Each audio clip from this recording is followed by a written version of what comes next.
Ladies and gentlemen, welcome back to The Truth. I'm your host, the one who lived the most, Niall Hessen, back with a brand new episode here on The Truth, back once again with my brother, Lucas. Lucas, how you doing today? Good, good. Fortunately, the Iowa women's today couldn't pull out the upset, but I was in attendance, of course. At least the men's team won yesterday. Twins lost today, but it's spring training; it doesn't matter. But just happy baseball's back. Yeah, the I was briefly watching the Iowa women's game. I wasn't watching it too much. I was watching obviously towards the end when I realized that it was that close. Went on for a walk because it was actually 60 degrees outside today. After a tremendously cold 2 weeks it's really been. But so I saw that they lost and all that stuff. I thought it was funny too. So I accidentally sent AJ the link to join the podcast, not you, which is why you never got the email. I got thinking, I was like, because I texted you, I was like, hey, I'm ready. Like, you texted me ready. I was like, I sent you the link like 10 minutes ago. And you're like, I didn't get it. And I was like, in my head, I'm like, bro, I know definitely I sent that to AJ. So, AJ, if you're listening to this, I do apologize. I'm not expecting you to join. And that would be funny if you joined mid show. But yeah, so we are transitioning over to the sleeper portion of it. I, for some reason, put surprise players. It's really sleepers. It's just like how we did bust in a way, but it was more kind of a void. I don't really like the term bust because I feel like bust is kind of a deeper meaning than really what it is. Because in my opinion, bust is like somebody that's like an Anthony Bennett or like somebody that's like just projected to be like 101 and is just like the worst player ever. That's how I classify bust. That's why I classified it as a void. But this is actually more of my favorite part of the series that we're doing, and it's really sleepers because we're doing the same format where we're each going to give you three, so there's going to be six total. We're going to go through each of the position groups once again, and we're going to give you sleepers. Again, same kind of philosophy. These are guys that are sleepers for whatever reason, whether that's because of their ADP, whether that's because they're coming off of injury, whether that's just because people aren't really talking about them. So we're going to kind of get down to the nitty gritty. As you mentioned, baseball season's right around the corner, spring training is underway. So it should be fun, but that's what we're going to be doing for the next 8 episodes. So without further ado, go ahead and give me your first starting pitcher sleeper. Yeah, first guy for me is Bryan Woo in Seattle. He had a great leap last year and a really good rotation for me. I mean, he got Logan Gilbert, Luis Castillo, two number one guys, and just a lot of guys I really like for Seattle. And his numbers are really good. He was 9-3, 2.89 ERA, 121 innings, 101 strikeouts, point 0.9 WHIP. So he's not going to be a big strikeout guy, but I don't know. You could see that change. That's kind of something that develops. He's only 25 years old, but I was kind of surprised to see that he was only like between 40 and 60 in terms of starting pitching, and I think he's a lot better than that. So in terms of like what you're going to get, again, not a lot of strikeouts, but he's going to really limit that WHIP and ERA, which is something that I kind of tend to pay more attention to, and I think is harder to get than a guy who's striking out one guy per inning, which is something I'd be okay with. But Bryan Woo, I think, is extremely slept on. He's had a pretty solid career, 200 career innings, 13-8, 3.4 ERA, and had a really good year last year. So I'm a little confused as to why people aren't really buying into him, especially how he's doing in Seattle. Bryan Woo is one of those guys. I don't really know what to read into him with him because Bryan Woo is one of those guys that I think has potential to kind of jump into the mix this year, and I think that's a perfect recipe for a sleeper. A guy that not many people are talking about, but if they are talking about him, it seems to be kind of in that next man up or next step mentality, which is obviously huge, especially for a guy like him. This one should ring true to you, but it's going to be Pablo Lopez. I love Pablo Lopez. I did it last year, but I think the year before last year, it was almost so hard for him to replicate what he did that I think is one of the reasons why he kind of got pushed to the curb a little bit. Yes, it wasn't as great of a season that you were expecting. A 4.08 ERA, 1.19 whip.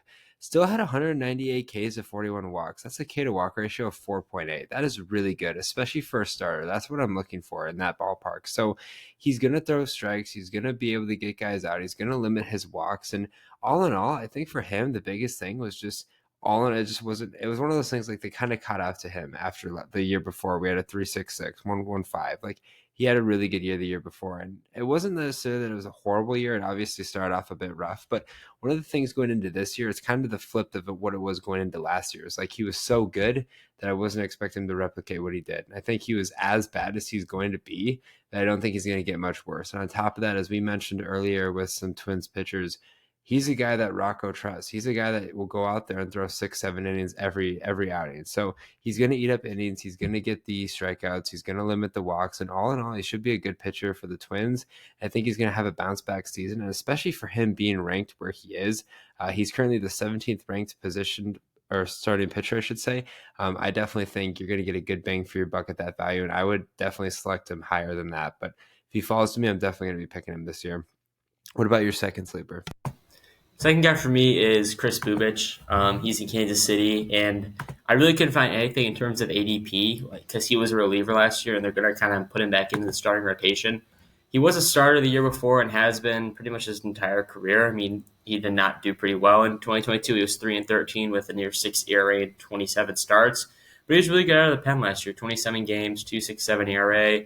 30 innings pitched, so kind of a small sample size, but still pretty good numbers. Only 5 walks to 40 strikeouts, so that's something I like to see. And you look at his baseball savant page, a lot of red, so he's doing a lot of things well. The only thing that's not in like the top 80% has his fastball velo, which as long as you're getting outs, that doesn't really matter. Really good movement on his pitches, really good stuff. And again, someone who you're not going to draft for like your top overall pitching spot, but I think someone to really consider at the end of the draft or even after the draft. I could see him go undrafted, but in a very exciting Royals team like they were last year, I think he's going to be a guy to watch out for to maybe pick up in your league. So this one is kind of a. I'm gonna throw a hot take after this one, but this one is gonna be one of those ones where people are don't know how to feel about it. It's Jacob deGrom. Now, obviously, we've seen what Jacob deGrom has been, and I'm gonna go a step further. I'm gonna say he's a dark horse for Cy Young this year. I really do believe so because Jacob deGrom, last point when he was pitching with the Mets, we all remember how ridiculous his numbers were back in 2021. I believe it was 2021. It had to be, yeah, because they're 1.08 ERA, 0.55 whip. I mean, are you kidding me? In 92 innings, 146 Ks to 11 walks. I mean, this is like the Paul Skeens-ish type of numbers. One of the reasons why I'm going to say with like a dark horse MVP candidate is because obviously he's been dealing with injuries. I believe this is going to be his third season technically in Texas. He's already had 2 elbow surgeries. He signed that 5-year, $180 million contract. And he obviously just hasn't been able to get in the field. He made 3 starts last year in September, and I thought it was pretty great for him overall as far as being making strides in the right direction. And statistically, he did pretty well in those 3 starts. A 1.69 ERA, 1.13 whip. I understand it was only 10.2 innings, but 14 Ks to 1 walk. He is by far my dark horse to win MVP. He is healthy right now at the time of recording this on February 23rd, which, Jacob deGrom esque probably won't stay that way. But I think a very good player comp for this position and where I'm going to go with this hot take is Chris Sale. Chris Sale had tremendous numbers before he got injured, and he hadn't been able to get back on the field. Chris Sale would be injured, it felt like year after year after year. And Jacob deGrom, I feel like, could make that argument. I think Jacob deGrom, we obviously seen when he's healthy, he's legit. And I know pitching, you have to be healthy. It's a big thing. But when he was pitching for the Mets, when he had that tremendous season in 21, he was in the conversations for MVP. I mean, he was that good. So I think, yes, he's 36. I know that he's coming off another elbow surgery, but he made strides in the right direction, and he's already had a good start to spring training. I wouldn't be surprised if people draft him. He's currently 1 spot ahead of Pablo there at 16. I'm drafting him heavy, and I'm drafting him early. You got to take risks to win a fantasy championship. Only one team wins every year. I'm betting high on Jacob deGrom, and I think he could seriously be a dark horse to win, not MVP, to win Cy Young this year. What about your third sleeper? Last guy for me is Shane Baz. I think it's Baz. It's Baz or Baz, whatever. But he's Tampa Bay Ray. Last year, 14 games, 4-3, 3 ERA, 79 innings, 69 strikeouts. Big thing with him is injury. He's only thrown 23 career games. He was a highly regarded guy, 12th overall pick in 2017. So he's been around for nearly 8 years. Puts him at only 25 years old, though, so he was drafted out of high school. But thing with me, I just want to see him pitch. I think he has really good stuff, especially with he's get drafted in probably 60 overall starting pitcher, kind of similar to Bryan Woo. I think Bryan Woo's probably a little better and proven. But Boz has really good stuff. He's not, again, going to get a lot of strikeouts, but that's something that I'm okay with. And in a rotation in Tampa Bay, like Tampa Bay is just kind of, who knows what they're doing down there in that pitching lab, but whatever they do works. So I think that Boz is someone to really consider to, again, maybe pick up at the end of your draft. Hopefully eat some innings, provide a 1 ERA like he has in 120 career innings. He has a 1.08 ERA, whip, I should say, not ERA. 1.08 whip, 3.3 ERA. So you know what you're going to get with him. But again, someone just look out for to provide you some pitching depth because that's very helpful in fantasy. And again, my final pitcher, I feel like with pitchers, like it's just always so hit or miss because more so than any position in baseball, right? These guys are always dealing with arm issues, arm injuries, surgeries, etc. Not that position guys don't deal with that stuff, but obviously not to the level of pitchers. So I'm gonna stick with the same train, and this is gonna be one of more that's gonna be a sleeper down the line. It's gonna be Spencer Strider. I know he's coming off Tommy John surgery, obviously very early in the year last year. Last year he got injured. He only threw 9 innings last season, so obviously wasn't a great season by that means. Then he had surgery, and I don't think he's going to be ready before opening day. I think realistically he could be a guy that's end of May, early June, which I know kind of drives fantasy owners away, especially coming after the season. But the biggest thing is because the Braves are trying to take it as slow as possible, especially now losing guys like Max Fried. Like Max Fried obviously was able to kind of front man that rotation. He's gone. You have Chris Sale coming back, right? So there's some good success there, but Strider is one of those guys where when he's on, he's absolutely dominant. Kind of reminds me of a situation like Garrett Cole. Obviously, Garrett Cole's a little bit, well, not a little bit, a good amount older than Spencer Strider, which I think benefits Strider in the fact that he's going to be able to hopefully come back from this injury and have more success early on, as opposed to Garrett Cole, who was 34, 33, coming back from a pretty nifty injury. But you never know, right? Tommy John's always interesting. It's supposed to, I guess, make your arms stronger. Some guys it really benefits, some guys it doesn't. And there could be some type of load management there from Atlanta. But talent wise, this guy's unmatched. He's really young, right? He's entering his fifth season. He's 26 years old. I think back to that 2022 season where he had 131 innings pitched, 2.67 ERA, 0.99 whip, 202 Ks to 45 walks, just absolutely nuts. And I'm really curious to see what he's going to be doing moving forward. But I think the biggest thing with Spencer Strider is the fact that he's progressing in the right direction.